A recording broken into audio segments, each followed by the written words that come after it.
아침입니다. 시편 88편 10절에서 18절 말씀 보도록 하겠습니다. 10절 주께서 죽은 자에게 기이한 일을 보이시겠나이까? 유령들이 일어나 주를 찬송하리이까? 11절 주의 인자하심을 무덤에서 주의 성실하심을 멸망 중에서 선포할 수 있으리이까? 12절 흑암 중에서 주의 기적과 이즘의 땅에서 주의 공의를 알 수 있으리이까?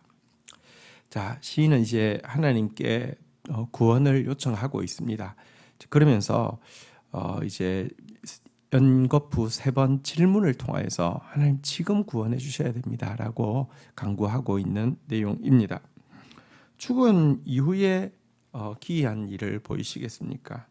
죽고 나서 유령이 되었을 때에야 주를 찬양할 수 있도록 만드시겠습니까? 라고 탄식하고 있죠. 또 하나님 앞에 묻고 있죠. 무덤에서 인자하심을 보이시겠습니까? 멸망 중에서 주의 성실하심을 선포하실 계획입니까? 라고 또 묻고 있기도 합니다.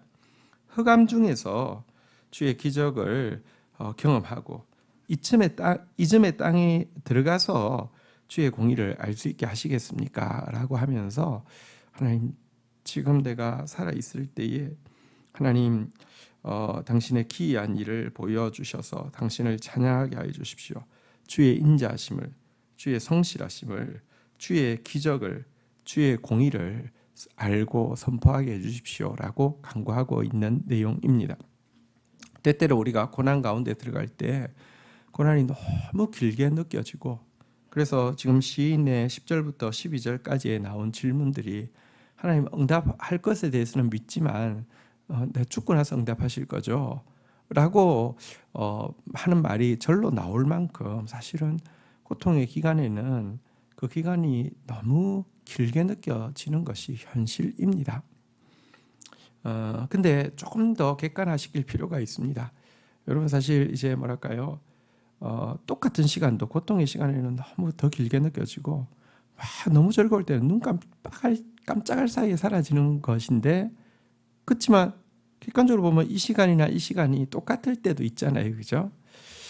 우리가 그렇게 느껴질 뿐이지 하나님이 그렇게 여러분 정말 여기 나오는 하나님처럼 정말 시간에 대해서 너무 질질 끄시고 또 뒤늦게서 응답하시는 그런 하나님 아닙니다. 가장 정확한 시간에 가장 정확한 방법으로 일하시는 하나님이 맞습니다. 그러나 어쨌든 고통 가운데 이렇게 느끼는 것은 사실인데요. 그러면 고통 가운데 있을 때는 하나님 좀 더 빨리 딱 구원해 주시면 안 될까요? 성경에서 가장 이와 같은 10절에서 12절의 탄식에 가장 어울리는 고통을 겪은 사람을 한 사람만 뽑으라고 하면 욥을 뽑을 수 있을 것입니다. 정말 여기 나오는 표현들이 정말 욥의 탄식에 다 나오는 그런 표현들 아닙니까?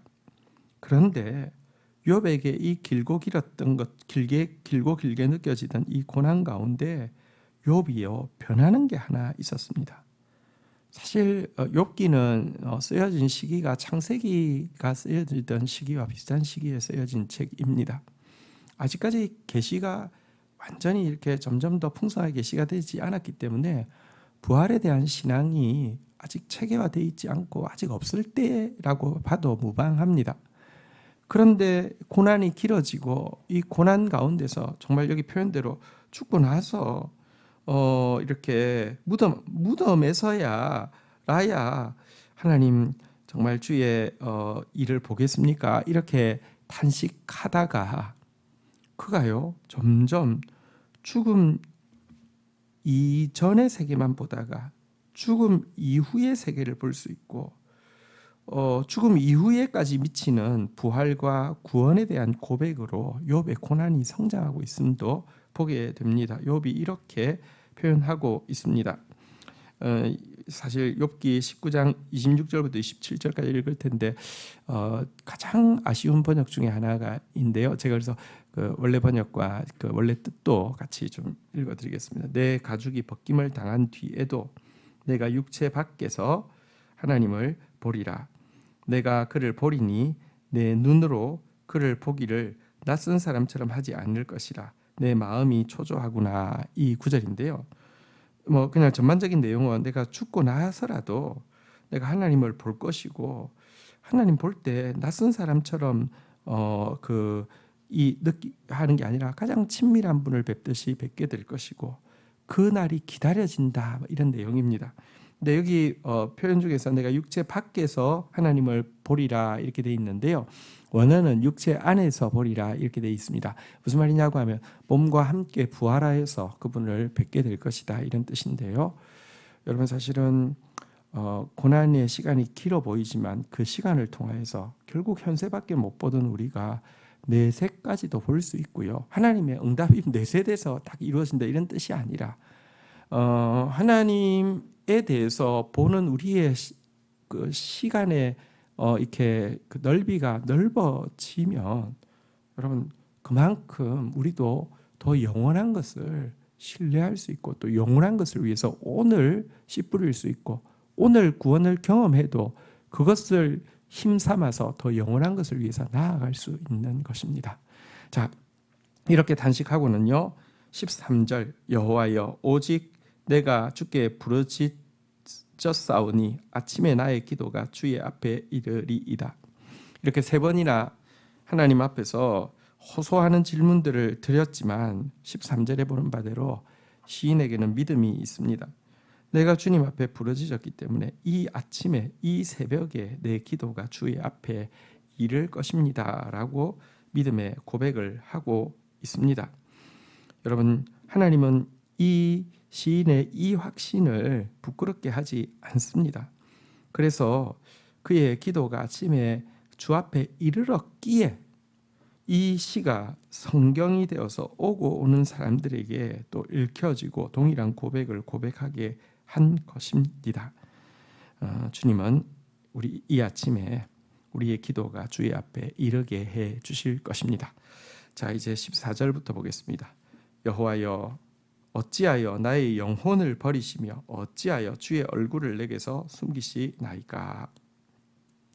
다시 한번 이제 마무리하면서 자신의 심적인 고통 또 이제 관계의 고통 이 모든 고통들을 진솔하게 하나님께 아뢰고 있는 장면입니다. 어찌하여 나의 영혼을 버리십니까? 어찌하여 주의 얼굴을 내게서 숨기십니까? 라고 하면서 주님 앞에 자신의 이 고통을 아뢰고 있습니다. 15절 내가 어릴 적부터 고난을 당하여 죽게 되었사오며 주께서 두렵게 하실 때에 당황하였나이다. 15절에서는 그가 마치 자기 영혼이 버림받은 것 같고 주께서 자기를 외면하시는 것 같은 이와 같은 상태가 어릴 적부터 그러니까 긴 시간 동안 계속 되어지고 있다 이렇게 이야기하고 있고요. 주님의 그 두렵게 하실 때 당황했다 이 말은 주님의 그 진노 앞에서 너무너무 크게 두려워 떨립니다 이런 표현입니다. 그러니까 주님이 사랑으로 징계하신다고 하지만 저는 이제 징계 징자만 들어도 뭐 살이 떨립니다. 너무너무 겁이 납니다. 무섭습니다.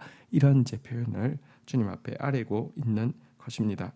16절 주의 진노가 내게 넘치고 주의 두려움이 나를 끊었나이다.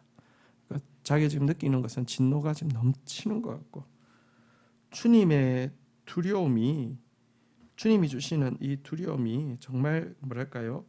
구원에 대한 믿음도 흔들고 정말 자신이 혼절할 것 같은 기억이 끊어진다 뭐 이렇게 정신이 끊어진다 이런 표현처럼 기절할 것 같은 두려움을 자기에게 준다 이런 절규도 하고 있습니다. 실제 그가 겪고 있던 그리고 그의 민족이 겪고 있던 고통은 너무너무 엄청난 것이었고요. 정말 믿음이 끊어질 것 같고 정신이 끊어질 것 같은 그런 고통을 겪었죠. 자, 이어서 17절 이런 일이 물같이 종일 나를 애우며 함께 나를 둘렀나이다. 18절 주는 내게서 사랑하는 자와 친구를 멀리 떠나게 하시며 내가 아는 자를 허감해 두셨나이다. 지금 그가 당하고 있는 이 고통은요.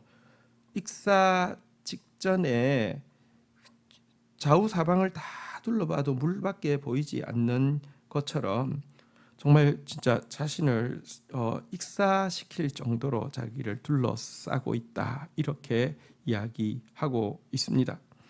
그러면서 이 같은 공포를 혼자가 아니라 몇 사람이라도, 담은 몇 사람이라도 함께 겪으면 힘이 되고 같이 위로가 될 터인데, 사랑하는 자도 친구도 멀리 떠나게 하셨고 그들도 허감 가운데 두셔가지고 혼자 지금 이 고통을 겪고 있다라고 이야기하고 이 시를 마치고 있습니다. 정말 암울한 상황으로 자신의 상황을 호소하면서 이 시를 마치고 있는데요. 여러분, 근데 우리가 상식적으로 알기로는 하나님을 향한 고백이니까 어려움의 고백으로 시작했다가 찬양의 고백으로 마치고, 고통의 고백으로 시작했다가 응답의 이렇게 간증으로 마치고, 이래야지 성경이 될 것 같지 않습니까? 이건 너무 절망으로 시작했다가 절망으로 마치는 것 같은 이런 모습은 성경을 읽음으로 말미암아 우리에게 힘이 되는 게 아니라 낙담이 되기까지 하지 않습니까?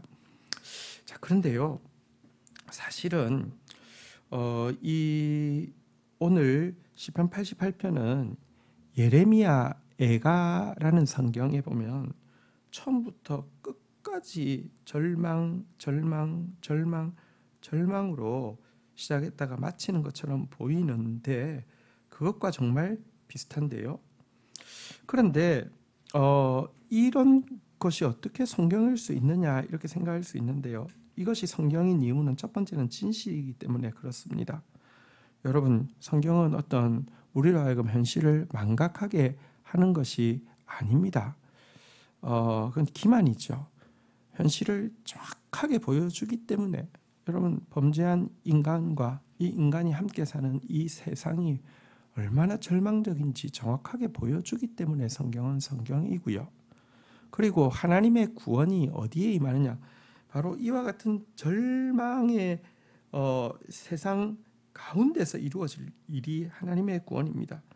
절망의 이 깊이를 다 넘어서게 하나님의 사랑이 더 깊고, 절망의 넓이를, 절망의 길이를, 절망의 높이를 다 넘어서게 하나님의 사랑이 커져서 이 한가운데 이루어질 일이기 때문에 이와 같은 절망을 성경은 외면하고 있지 않은 것입니다.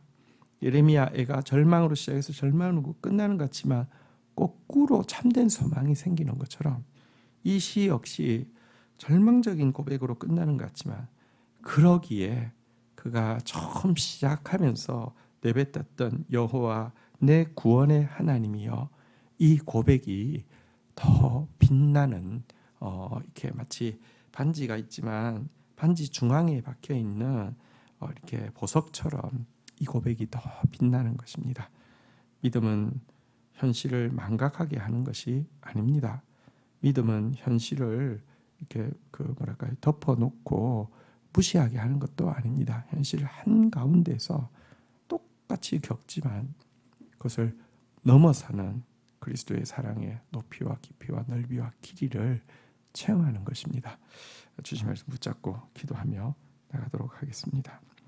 주님, 고난의 때, 시련의 때, 징계의 때 정말 길어 보입니다. 하나님, 그러나 우리가 부르짖는 부르짖음을 아침마다 주의 앞에 상달하게 하실 하나님이시오니 부르짖음을 그치지 않게 하여 주옵소서. 또한 욥처럼 그와 같은 기나긴 것 같은 고난의 시간을 통하여서 우리의 믿음의 눈이 볼 수 있는 아주 짧은 스펙트럼이 부활 그 이후까지 볼 수 있는 믿음의 스펙트럼으로 바뀌는 것처럼 우리의 눈도 영원을 바라볼 수 있는 눈으로 확장되어지도록 주님 은총을 베풀어 주시기를 간절히 간구하고 소원합니다. 하나님, 죄인에게 있는 고통이 만만치 않습니다. 죄인이 함께 사는 세상에서 일어나고 있는 절망이 만만치 않습니다. 그러나 이 절망의 10년을 모르지 않으시고 똑같은 이곳에 오셔서 우리가 당했던 가장 억울하고 고통스럽고 부조리하고 말할 수 없는 그런 일들을 당하셨으면서도 그것을 뛰어넘는 높이와 깊이와 넓이와 길이의 사랑으로 구원을 이루신 주님, 그 주님을 경험하는 인생살이가 우리의 소망임을 고백합니다. 여호와 나의 구원의 하나님을 찬양합니다. 오늘도 그 하나님 앞에 서서 그 하나님 앞에 기도하기를 그치지 않는 저희들의 삶 되게 하여 주옵소서. 예수님의 이름으로 기도 올립니다. 아멘.